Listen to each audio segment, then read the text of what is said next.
in Fort McLeod, Alberta right now, charging before heading to Calgary. Stay with a friend in Calgary. And the last time we paid for charging was in Nelson, which was before Blairmore, before Meet the Minotaur. Then we charged for free at the campground. And then there's destination chargers in Waterton Lakes that are also free. So we've made it from home to Fort McLeod, which I think is about 1,400 kilometers. So far, spending $70 on charging. The superchargers are by far the most expensive way to run an electric car, but that's what it's cost us to get this far into the trip, $70. And now we're going to charge for $10 and then head to Calgary for the night right now. Bad days! What? You just making noise to make noise? But my lips hurt real bad. You just make your yes.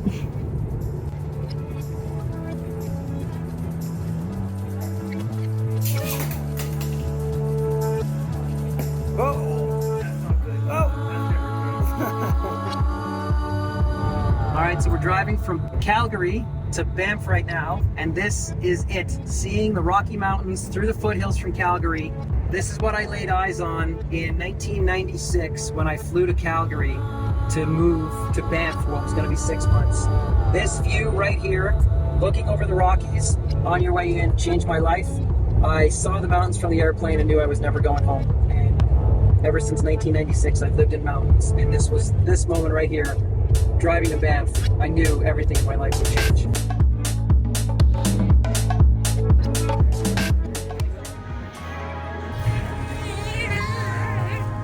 So we're going up the Banff, Sulphur Mountain Gondola in Banff, and Linda is doing the trail to the top, so we're going to meet Mommy up top, right? Yeah? Ooh, looky, right beside this. Oh, two more coming ahead.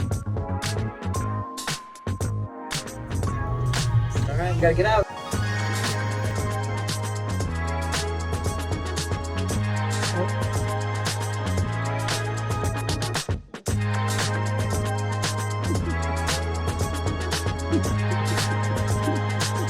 Right there.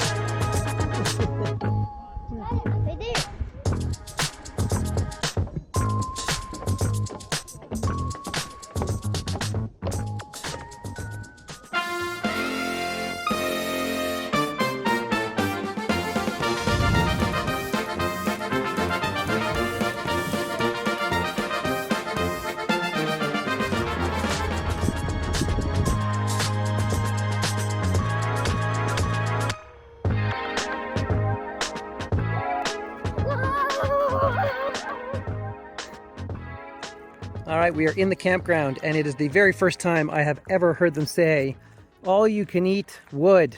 Right, Reed? All you can eat? No, all you can burn. I don't know if this is a annual thing, but they basically said, head to the wood pile and grab as much wood as you can burn on your campsite. So here we go.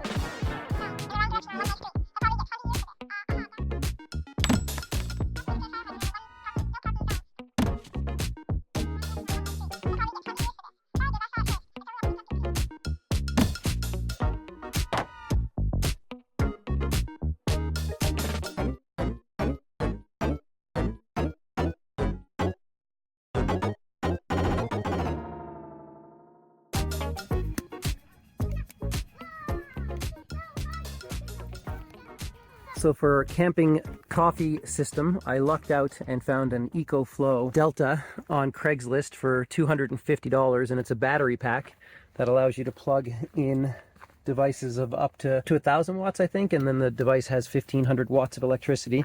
These retail for almost 2,000 after taxes, so definitely lucked out there. But then I can plug in an electric kettle and a coffee grinder, and then we make it on the AeroPress.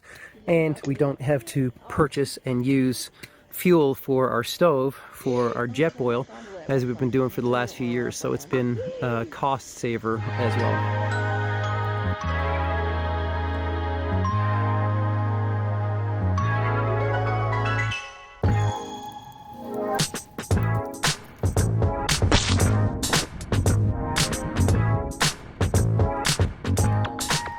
So we're in Lake Louise, and we tried going to Moraine Lake, which is absolutely gloriously, amazingly beautiful. It used to be on the back of the $20 bill. As I move over, you can kind of make out the glacial peaks right up there.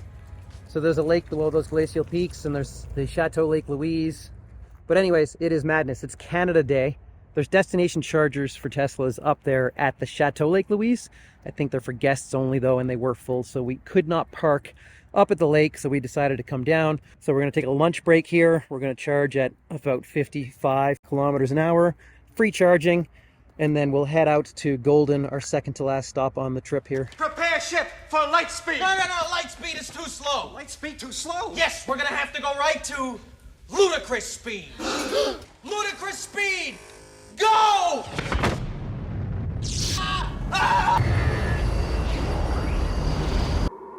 They've gone to Plaid. All right, we are back in Golden. We have driven about 1,700 kilometers of unique road, and there's another set of superchargers in Golden, and it actually has a trailer charger, the only one we've seen on the entire trip. What's nice about that is you can pull straight in if you've got a load on the back. Artie is very happy. We've completed our lollipop. We're camping in Golden tonight, then we're driving to Kamloops tomorrow, home on Sunday night. And everything has gone perfectly, hasn't it, Artie? It's been so good. Hey? Better than expected.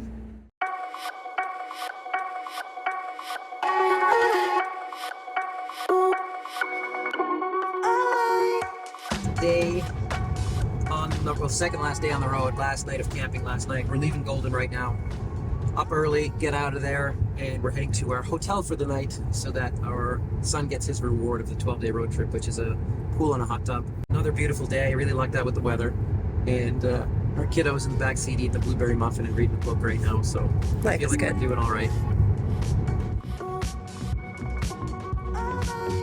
Hey, where are we going, kiddo? Oh, look up, Breen.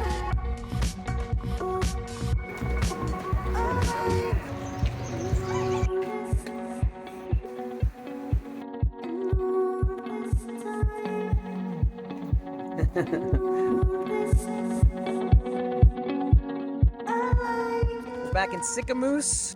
We've got a 7-minute quick charge here to get us to Kamloops for the night. And I gotta say, throughout the whole trip, I think my two favorite charging locations have been Sicamous and Invermere, just because they're centrally located to major services. So there's been a few of these chargers along the way where they're kilometer or kilometers away from the stuff you would actually want to source for food and drink. But we checked into a hotel in Kamloops. We enjoyed an hour in the pool. We ordered some Domino's pizza. The dog is living his best life. Hey, Artie. Anything but that on camera. All right.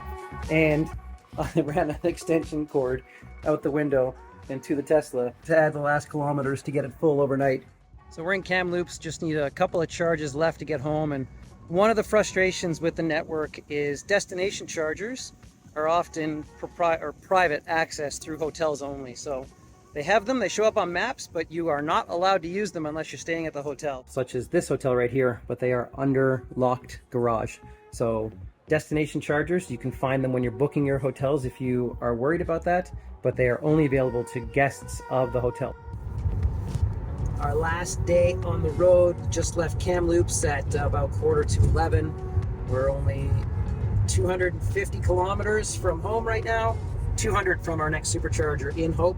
By far the kryptonite of electric cars, or certainly this electric car, are driving fast and mountainous terrain.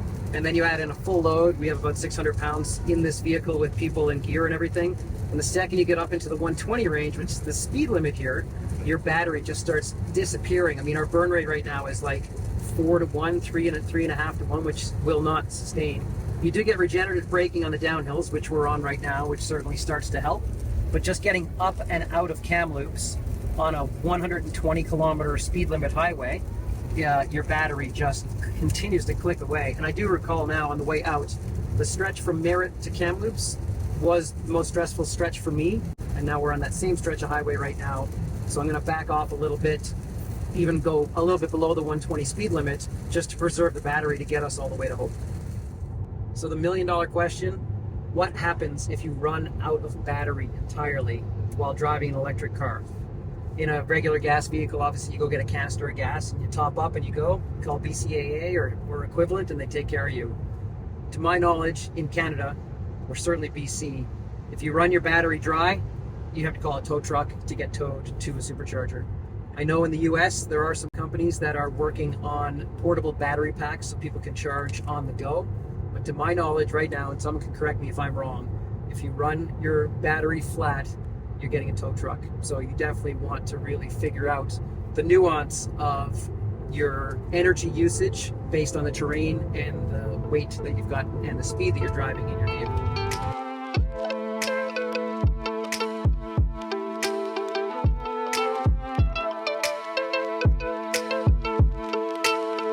All right, we are officially home after 12 days on the road. This is my other rig, 2005 4Runner. But real quick, this bin right here was all of our camping supplies. And then the canopy tent off the back, obviously, but whenever we had to park somewhere where the bin might be exposed, we would put the bin in the back seat of the car while we were staying inside. In this entire trip, where I think we're covering maybe 1,700 kilometers of unique roads, there's one gap in the charging network for Tesla. One single gap in the charging network, and it's in Calgary, the oil and gas capital of Canada. And it feels like a little bit more than a coincidence, but who knows? I don't understand. But there are 0 superchargers in the city of Calgary. We were very lucky. We stayed with friends, and he managed to find us a regular plug. So we plugged in, and normally you get... Stop it!